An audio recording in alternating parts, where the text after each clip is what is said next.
Whoa. I think I just figured something out, Beavis. What? This sucks. This sucks more than anything that has ever sucked before.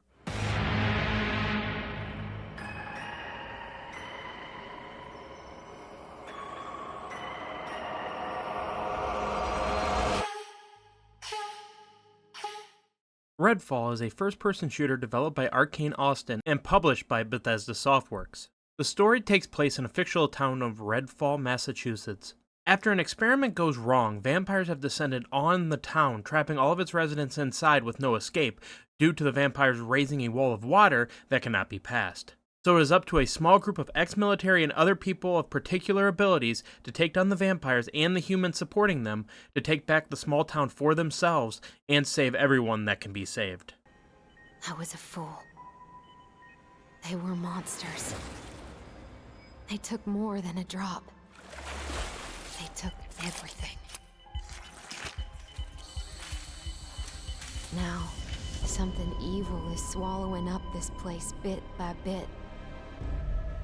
When the people here realized what was going on, it was already too late. In terms of the story and the game in general, it was not good. The game has so many graphical and gameplay issues that I don't even know where to begin. Some of the main missions you will run into are almost pointlessly short.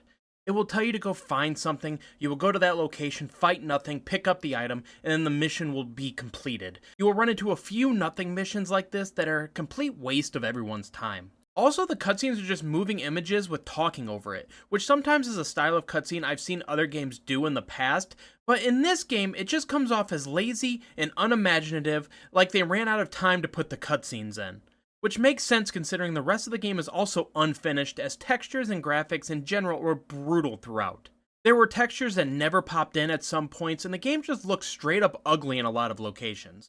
Punching the back window of certain cars will make a window breaking sound, even though the window doesn't break.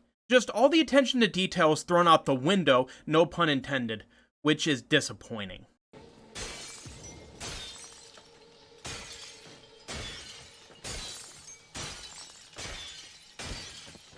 I'm loving the sound of breaking glass, even though it's not breaking. Now, I love the concept and the idea for the setting of this game. I have always enjoyed when a game has a small town setting, but when the execution is this bad, it makes it really hard to enjoy. When you have 4-player co-op in a game, and even with 3 friends, the game is still boring, you know that there is a problem. This world is about as empty as it gets, and they built around that empty world in a way that was boring, repetitive, and uninteresting. Every single character lacks personality and have terrible looking designs. All you have to do is look at almost any human NPC's hands in the hub world to know that they didn't spend much time trying to make these character models appealing or really look good in general. Look at his hands. Holy! Stop looking at hands! I can't!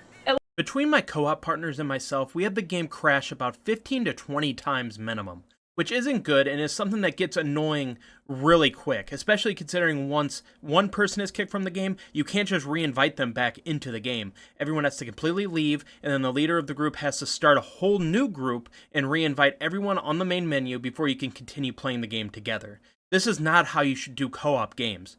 Nothing really seemed to have been thought out. The production designer talked about untethered co-op in an interview in February, which is only partly here in this game. Yes, you can go to different parts of the map without restraint, but there are missions where you all have to be there to finish a side or main mission. Even a mission as easy as just picking something up will require all players to be there before you can complete the mission. So while the game is untethered co-op in some aspects, in others it is not.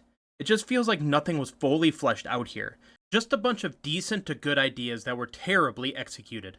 In regards to the gameplay, it is your basic first-person looter shooter. The game in 4-player co-op, or probably co-op in general, is laughably easy as the game goes on. You will reach a point where you are taking down mini-bosses in 2 or 3 shots. And while this is funny at first, there really isn't much fun in just running through the game, beating everything in a couple shots, other than the fact that you just want to get the game over with because of how bad it is. Arkane must find a way to scale the game to add more difficulty when players are playing in co-op. Oh, he's dead. What? Oh, that was a waste of a note. Wow. That Okay. was really fucking easy. I didn't What the even hell? I didn't even get down from the attic. I showed him twice and he was No. Wait a minute, why is it so easy today? Beyond that, the players will spend most of their time going around town into houses, trailer parks, and other locations to find vampires, diminish their health bar, which will then give you the opportunity to stab the vampires with a stake that you can equip at the end of your guns. The stakes cannot be put at the end of most pistols though, so keep that in mind when choosing your loadout. You will find new guns, ranging from common to legendary, in many locations, including what the game calls vampire nests, where you go through a door into an alternate reality, which sounds awesome, but you will just kill a couple enemies, untether a few things from a heart, loot a few unrewarding things, and then you are done. It never really varies from this, and it never gets exciting or interesting. Other weapons will be found by killing enemies and completing missions around the town. You can also sell guns you do not need by scrapping them in the main menu. Scrapping the guns will give you currency you can use at the hub world and hideouts to fill your ammo, buy health packs, and buy guns from the gun shop. Even though there was never really a gun in the gun shop that was better than the guns I already had, so it was kind of a waste of time.